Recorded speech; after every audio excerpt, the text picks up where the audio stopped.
Hoje vamos falar sobre a forma do argumento e também sobre a diferença entre argumentos dedutivos e indutivos. Mas antes de começarmos, eu quero agradecer a todos que ajudaram no Apoia-se. O apoio de vocês foi muito importante para a gravação desses vídeos aqui e também para cursos futuros. Então, se você ainda não ajuda no Apoia-se, faça isso para contribuir para o canal. Como a gente já viu, a argumentação ela é basicamente a defesa de uma ideia. Então, você tem premissas para suportarem, para apoiarem a sua conclusão. Eu vou mostrar aqui a estrutura essencial de uma argumentação, como apresentada no livro Attacking Faulty Reasoning, do Edward Dahmer. Então, basicamente, a estrutura é a seguinte. Você tem pelo menos uma premissa, geralmente você vai ter mais, mas é o seguinte. Se premissa, que é uma conclusão suportada por subpremissa, todas as premissas nossas já são conclusões anteriores. E essa é uma crítica feita pelos céticos ao conhecimento que a gente possui. Porque toda argumentação nossa já está fundada em outra argumentação e assim infinitamente. Então, em algum momento você tem que partir de uma afirmação categórica que não é fundada em nada. Então, essa é uma crítica dos céticos. Então, você tem aqui, primeiro, a premissa, suportada por subpremissa, e premissa, que também é uma conclusão suportada por outra subpremissa, e premissa, uma premissa implícita, a premissa de refutação, que, como eu disse, nem sempre aparece, mas que é importante. Se você conseguir adicionar esse elemento, ajuda bastante na sua argumentação. Logo, conclusão. Vou dar um exemplo aqui para a gente ter uma ideia mais clara do que isso quer dizer, né? Porque olhando só a estrutura assim não fica muito óbvio do que se trata. Então vejamos um caso aqui de argumentação. Se o homicídio é um crime, essa é a primeira premissa, que é suportada por uma conclusão, que é o Código Penal, que é a subpremissa. E o réu está sendo acusado de homicídio, que é a segunda premissa, isso, que é uma conclusão suportada por uma subpremissa, que é a investigação criminal. E como todas as evidências apontam para a culpa do réu, essa é uma premissa implícita, e não havendo uma defesa nem evidências contrárias que o inocentem, essa é a premissa de refutação, logo o réu deve ser punido de acordo com a lei. Essa é a conclusão. Então você tem as premissas aqui, agora vamos só fazer as premissas.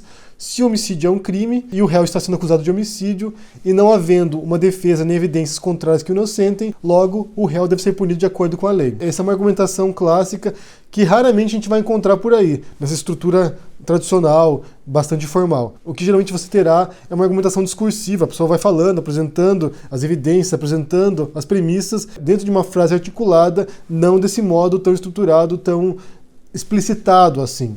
Como a gente já viu no vídeo sobre a ética da argumentação, eu recomendava que você cumpra certos princípios ali da suficiência, apresentar um número mínimo e essencial de premissas para suportar a sua conclusão, que as premissas sejam razoáveis, que uma pessoa normal, madura, racional, possa aceitá-las, que sejam verdadeiras ou muito próximas da realidade, que você possa verificar através de evidências, de fontes, de provas, e que a conclusão esteja relacionada às premissas também. Não adianta nada você ter premissas que sejam razoáveis e a conclusão não for suportada pelas premissas. Você extrair uma conclusão do nada, que não tenha sentido. Outro ponto importante sobre a argumentação é a distinção entre argumento dedutivo e indutivo. O argumento dedutivo é aquele no qual a conclusão tem necessidade lógica a partir das premissas. Isso quer dizer que se as premissas forem verdadeiras, a conclusão é necessariamente verdadeira. Se o argumento for válido, se for bem montado, se for bem estruturado, se for correto. Eu vou mostrar aqui um dos exemplos mais clássicos de argumento dedutivo. Todo homem é mortal,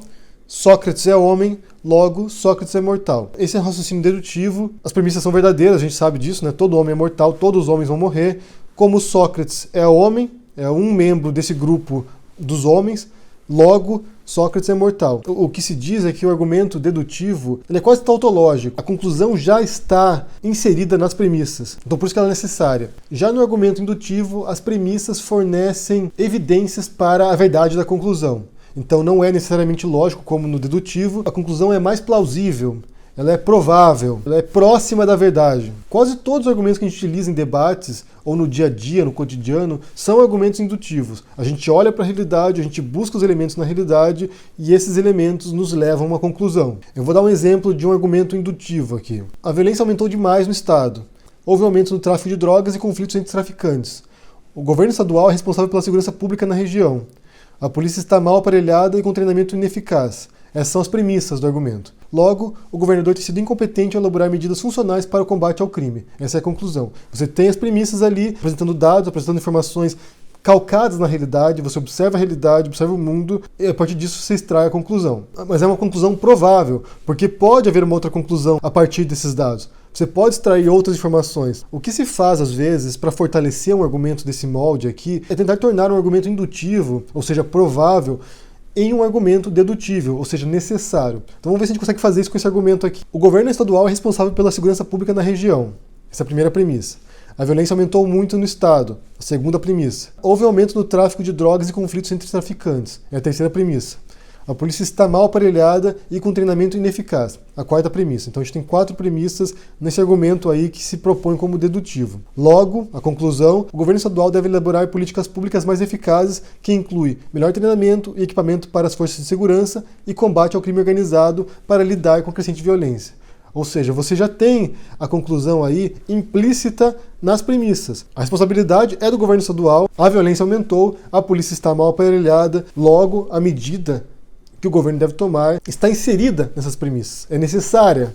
Nem sempre será possível transformar um argumento indutivo num dedutivo. Nem sempre será possível. Nesse caso, a gente conseguiu fazer aqui. Você pode até questionar a veracidade das informações, das premissas, e esse é um outro passo que a gente verá em aulas futuras, mas é importante saber distinguir a diferença entre argumentos dedutivos, ou seja, logicamente necessários, e argumentos indutivos, ou seja, com alta probabilidade de serem verdadeiros. Eu vou deixar na descrição aqui o link para o livro do Eduardo Dahmer e também o link para o artigo Deductive versus Inductive Reasoning. Um grande abraço para vocês, ajude no Apoia-se para a gente poder continuar elaborando cursos desse molde. A gente se vê por aí. Abraço e até mais. Tchau!